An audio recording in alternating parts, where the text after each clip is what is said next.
साहेब नमस्कार. हे काय लावलंय हो इकडे रोजच्या रोज काय लावलंय रोडवर? अरे लोक परेशान होऊन चालले तर लोक इथं. आता तुमच्या इथं बघा जवळपास इथं 6 माणसं हायवेला उभे. आता काय बाहेर ड्युटी हाता की नाही? काय गावामध्ये ट्रॅफिकचा एवढा मोठा प्रश्न आहे. हे सगळे तुम्ही इकडे लावले हायवेला. रोजच्या रोज लाखो रुपयाचं तुम्ही इथं ते लोकांपासून हे घ्यायला लागले. एक दिवस ठीक आहे, 2 दिवस ठीक आहे,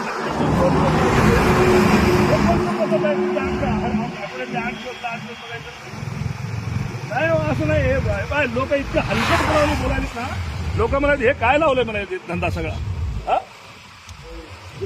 असं नाही हो, हे बंद करा बरं बाबा, बिलकुल बंद करा. उद्यापासून नाही दिसले पाहिजे तुम्हाला. काय मला सांगा, तुमच्या इकडे काय उमरखेडमध्ये काय सोनं चोरायला यायचे लोक? काय कशासाठी आहे मोहीम मला काय लक्षातच येईल. नाही बिलकुल बंद करून टाका साहेब. उद्यापासून तुमच्याकडे वाहनं नाही दिसले पाहिजे मला बरं का. लय परेशान व्हायला लागलेत लोक. महाराष्ट्रात कुठं नाही, आपल्याच इथं आहे. काय पद्धत आहे?